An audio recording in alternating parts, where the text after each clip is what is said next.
Assalamualaikum warahmatullahi wabarakatuh. Halo Hai semuanya. Saya Hanun Najman Zahira Hidayat. Saya Amelia Faradisa Fahmi. Saya Muhammad Habibi. Dan kali ini kami akan melakukan kunjungan dan observasi pada PT Sentral Jaya Perkasa Pasuruan. So, ikutin kegiatan kita seterusnya ya. Bye-bye. Jadi hari ini kita sudah bersama Atika selaku HR dari PT Sentral. Apa kabar Kak? Baik. Kalian apa kabar? Baik. Alhamdulillah. Kita bisa dilanjutkan pertanyaan pertama. Baik, di sini kami akan menanyakan pertanyaan dimulai dari deskripsi umum entitas bisnis. Mohon disebutkan nama perusahaan ini secara lengkap. Nama perusahaan ini adalah PT Sentral Jaya Perkasa yang berdiri tahun 2022 yang bergerak dalam bidang converting karton box. Bagaimana skala usaha saat ini Kak? Apakah termasuk mikro atau menengah atau besar? Perusahaan ini termasuk dalam kategori menengah. Jadi customer-nya paling banyak dari mana ya? Seluruh Indonesia. Oh, keren banget. Keren banget.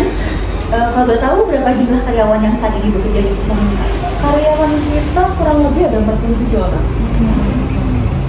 Siapa pendiri atau pemilik awal dari usaha ini Kak? Pemilik dari perusahaan Sentral Jaya Perkasa ini adalah Bapak Billy Arsamsa Putra. Apakah usaha ini pernah mengalami perubahan bentuk hukum sejak berdiri? Jika iya, apa alasan perubahannya? Kalau perubahan bentuk hukum sih tidak, tapi ada beberapa kali perubahan nama. Bisa disebutkan Kak? Yang pertama itu Sinar Bintang Agusindo, Sentral Arta Trade Indo, Sentral Box Agusindo, dan terakhir ini Sentral Jaya Perkasa. Kalau boleh tahu itu ada tujuan tersendiri nggak perubahan nama itu apa? Enggak sih, enggak. Emang ada satu dan lain hal yang harus kita lakukan. Oke. Bagaimana pembagian peran dan tanggung jawab dalam struktur organisasi perusahaan ini Pak? Untuk struktur organisasinya terdiri dari owner, manajer produksi, HRD, manajer pemasaran, marketing, sales, dan purchasing. Lengkap berarti ya Kak? Iya. Siapa saja yang terlibat dalam pengambilan keputusan utama di perusahaan ini? Departemen marketing mungkin. Ya masing-masing dari departemen pasti ada tanggung jawab masing-masing ya. Cuman kan untuk keputusan finalnya itu ya di owner kita kalau tidak. Kita bisa saya lanjut. Jadi ini mengenai rantai bisnis dan kegiatan usaha. Jadi yang pertama, apa saja kegiatan utama yang dilakukan dalam bisnis ini? Kegiatan utama dalam bisnis ini tak lain dan tak bukan ya emang produksi karton, percetakan, serta finishing dan pengiriman. Kalau nggak salah yang baru tuh ada digital printing. Betul, itu termasuk dalam percetakan.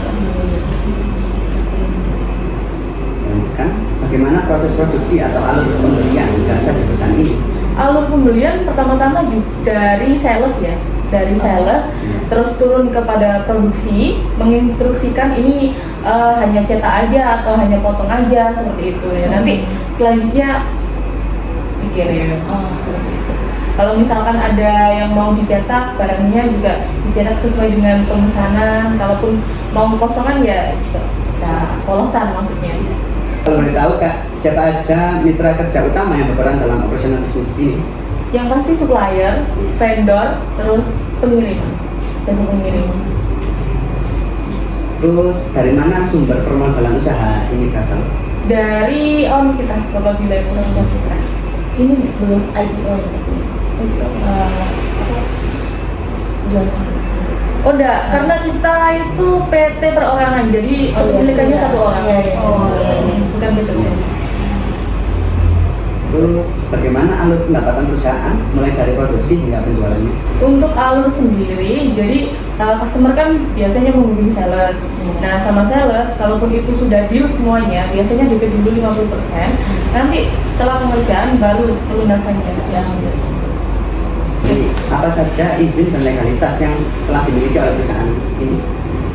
izin kita lengkap ya, mulai dari NIB, NPWP, terus ya peraturan perusahaan. Yang terakhir dari saya, apakah ada kendala yang pernah dihadapi dalam proses perizinan? Sejauh ini sih enggak ya, aman aja. Karena kita pakai pihak luar jasa, pakai jasa. Vendor tadi gitu. Pakai vendor.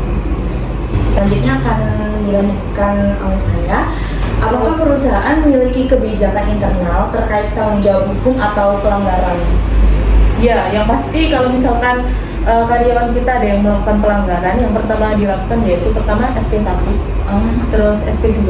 SP2 itu biasanya dirumahkan, terus SP3 itu pemutusan hubungan kerja. Sampai SP. Ya. Apakah pernah terjadi persoalan terkait izin merek dagang, tenaga kerja atau perpajakan? Enggak ya, karena kita sudah selalu rajin untuk masalah perpajakan melalui izin semuanya sudah lengkap. Jadi nggak ada masalah di hal tersebut.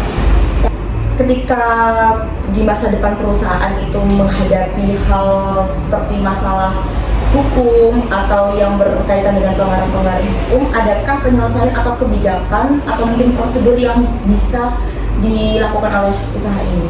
Yang pertama kali yang jelas mediasi ya. Yang kedua kalau misalkan ada urusan dengan hukum atau apa, kita pasti harus tanya dulu kepada yang ahli di bidang hukum, konsultasi lah. Oke, sepertinya informasinya sudah cukup jelas dari Kak Tika. Terima kasih banyak sudah memberikan kesempatan bagi kita untuk berkunjung. Semoga di lain waktu bisa berkomunikasi lagi ya Kak. Oke. Siap. Ya, makasih Kak. Sama-sama. Terima kasih Kak. Sama-sama.